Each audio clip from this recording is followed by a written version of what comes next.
Welcome to the Contextual Intelligence Podcast. I'm your host, Dr. Matthew Coots, an award-winning author of the book Contextual Intelligence, How Thinking in 3D Can Help Resolve Complexity, Uncertainty, and Ambiguity.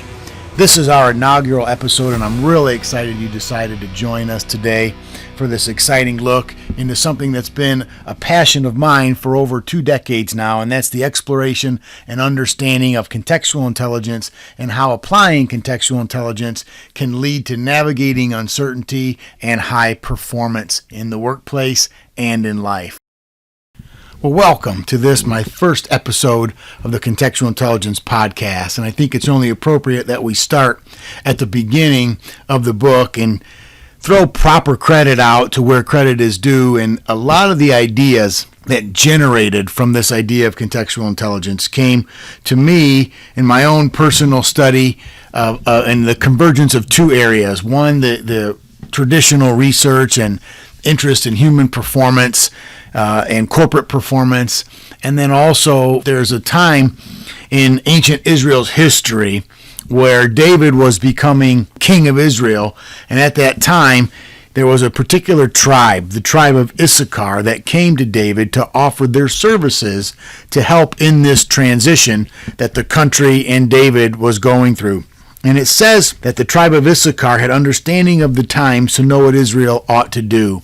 And if I wanted to start with anything at all, it's important to note that contextual intelligence is about learning to understand the times and then acting intelligently by knowing what to do. And I think one of the things that's critical that we understand when we talk about contextual intelligence, it is a twofold capacity. And first and foremost, it's having the ability to understand what's going on in the environment around you. What are the variables? What are the factors?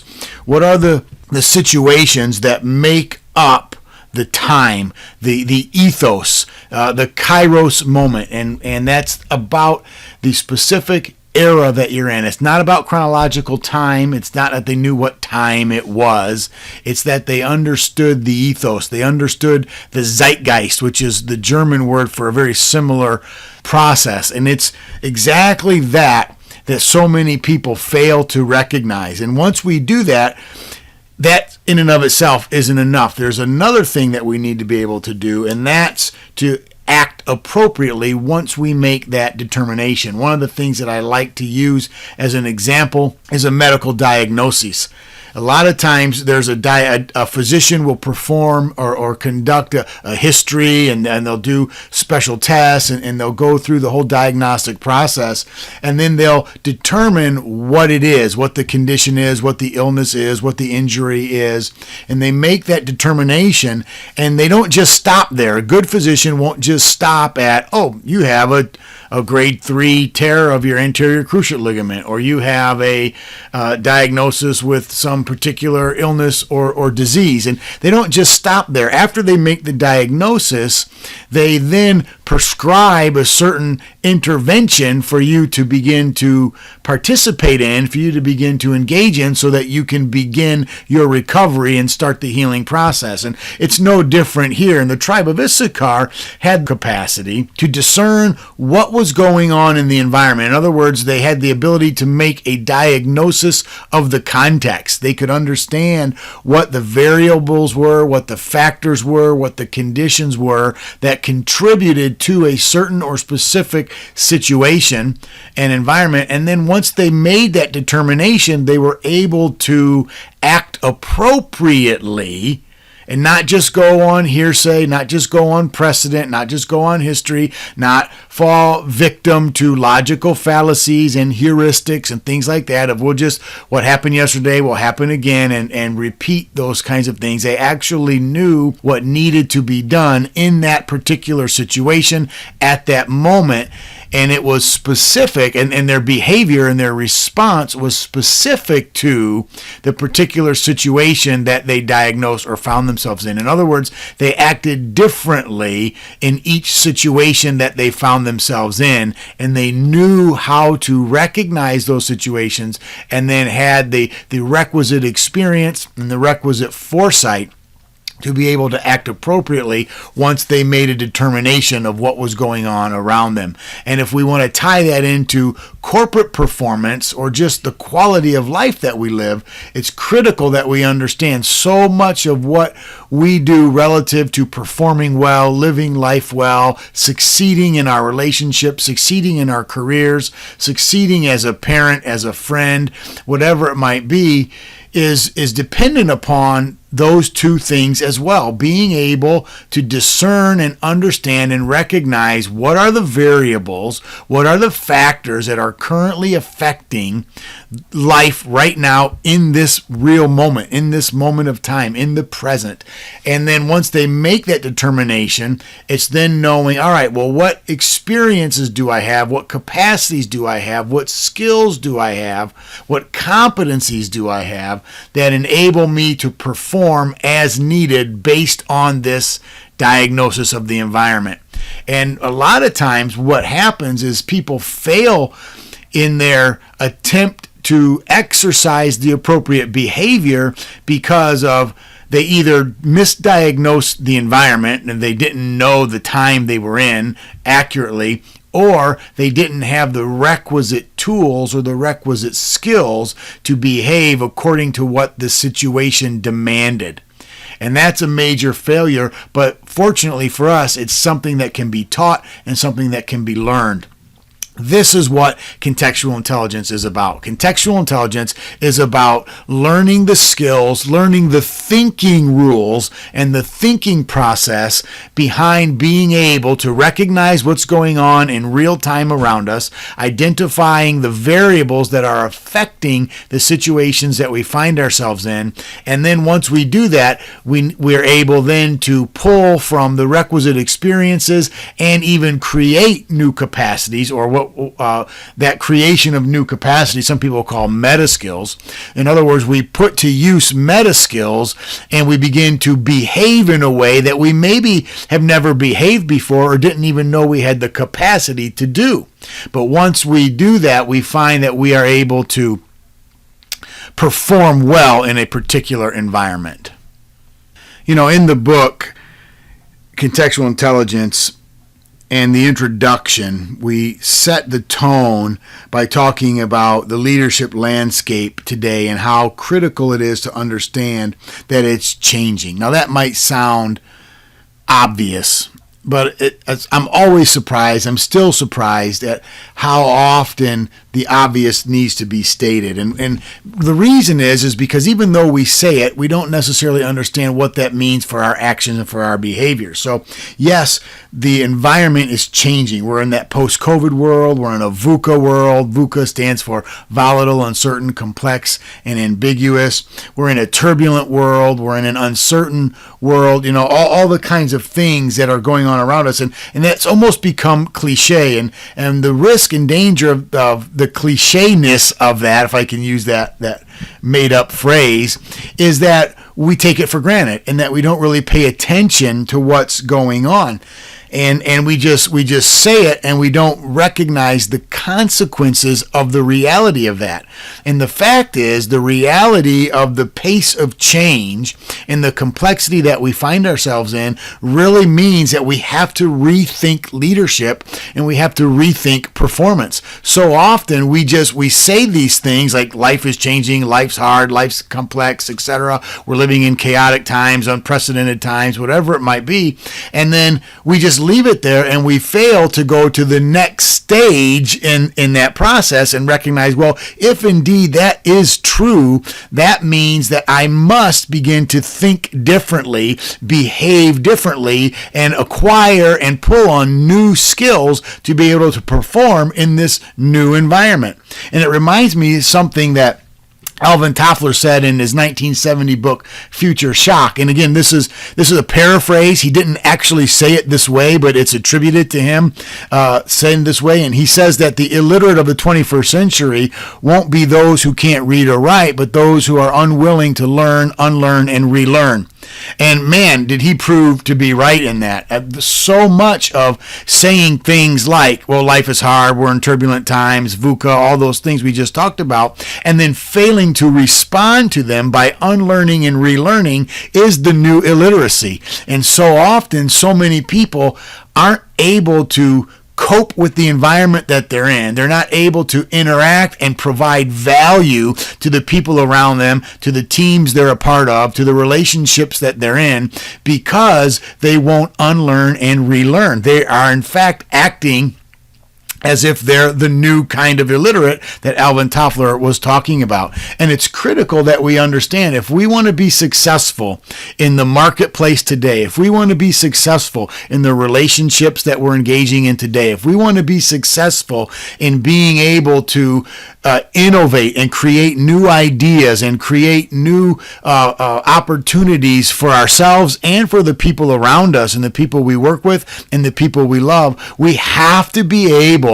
to navigate complexity instead of trying to avoid complexity. We have to be able to embrace and appreciate chaos instead of trying to steer away from it and pull people out of it. And that's one of the things that as leaders, it's so important we understand about this new world that we're in, is chaos is no longer the enemy. Chaos now must be viewed as an opportunity. And for those of us who have the tendency or the propensity to view chaos as something to be avoided and something to pull people out of, we are already irrelevant and obsolete. And what's critically important is that we understand chaos, complexity, the turbulence that we've been talking about is actually an opportunity for us to improve. It's an opportunity. It's a signpost. It's a flag to us, a mile marker, as it were, that it's time to unlearn and relearn. And that's really what the sons of Issachar, the tribe of Issachar that I mentioned at the beginning,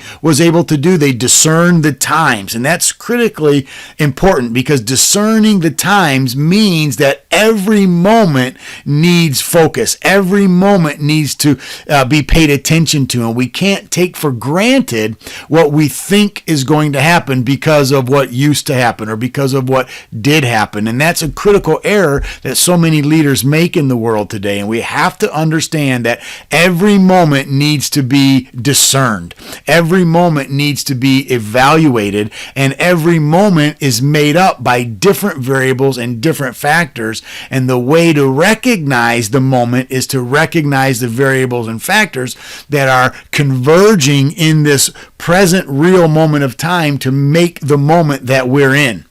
And once we can do that and learn the techniques of recognizing those variables, recognizing those factors, developing the interpersonal skills that are required to recognize those, developing the emotional intelligence skills that are necessary to recognize those, developing the personal awareness skills that are necessary in recognizing those things, then we begin to be able to take the next step, and that's knowing what to do, the appropriate action that needs to be implemented so that I can take advantage of what I just was able to recognize and see.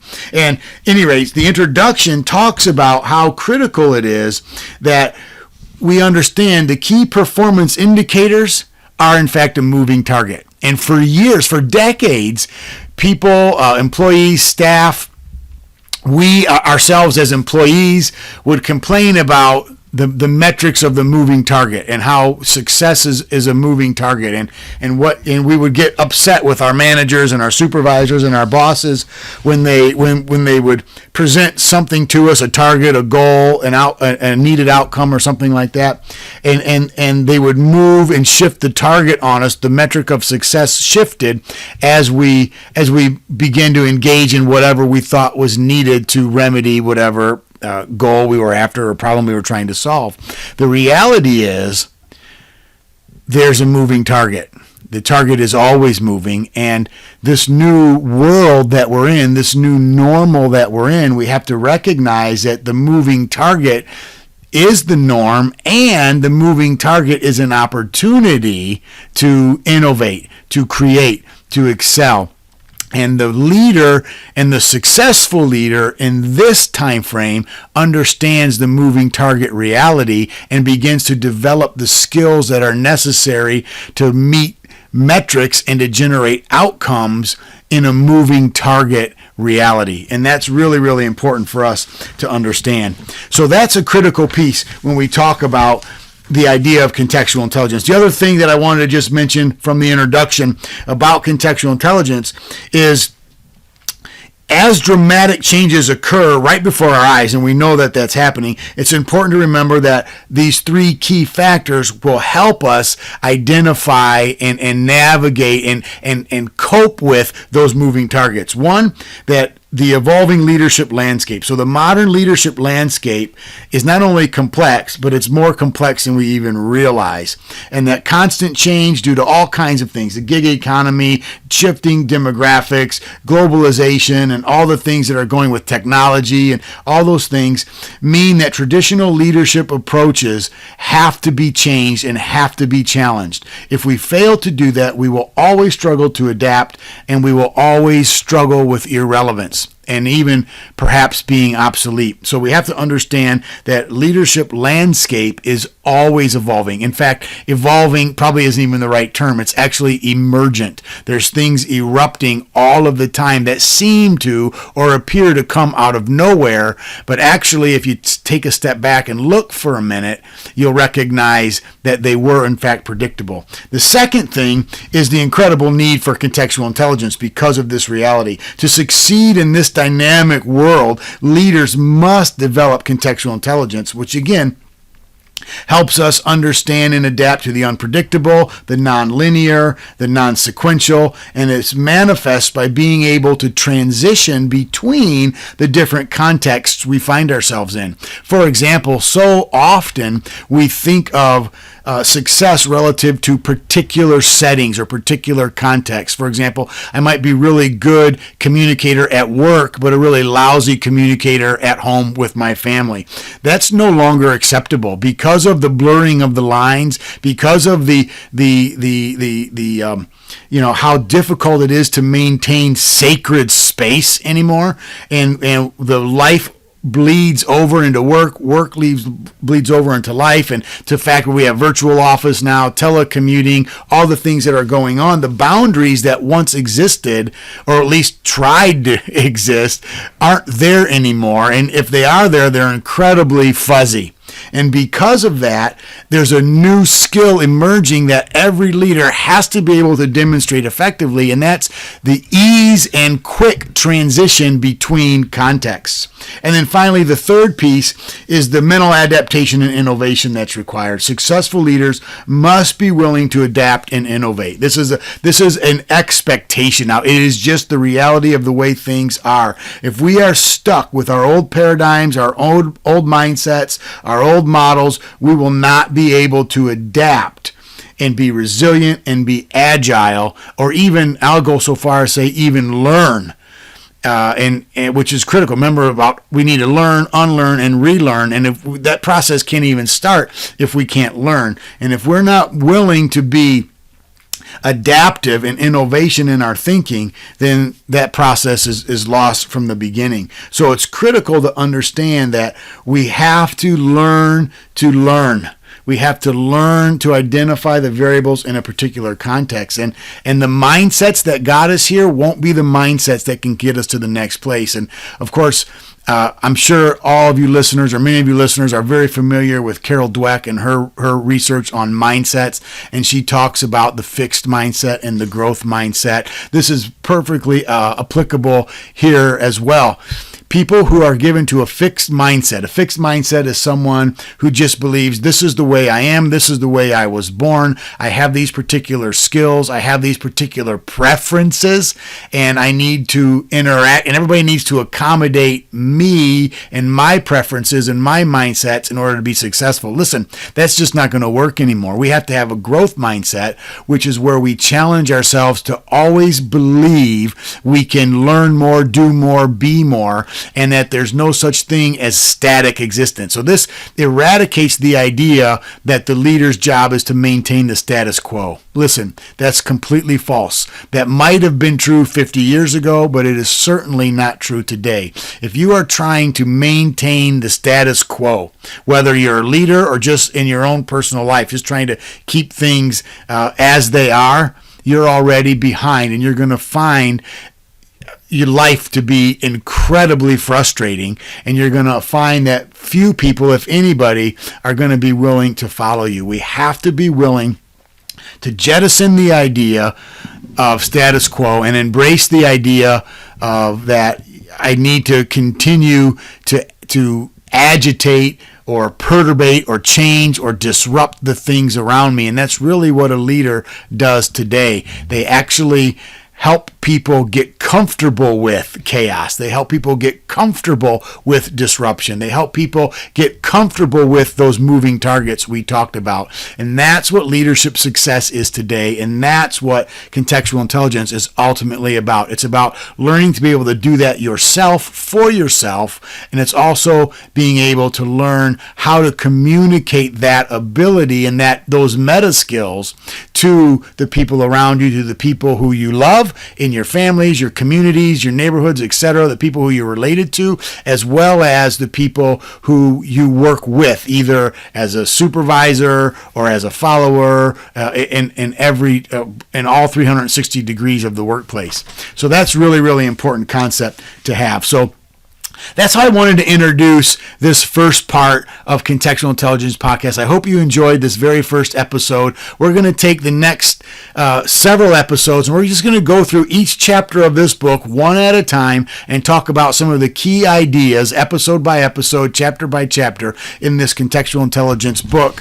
And again, the title is Contextual Intelligence, How Thinking in 3D Can Help Resolve Complexity, Uncertainty, and Ambiguity. And stay tuned at the end here. There's going to be information for how you can get in touch with me and how you can get in contact to purchase the book for yourself and for your organization.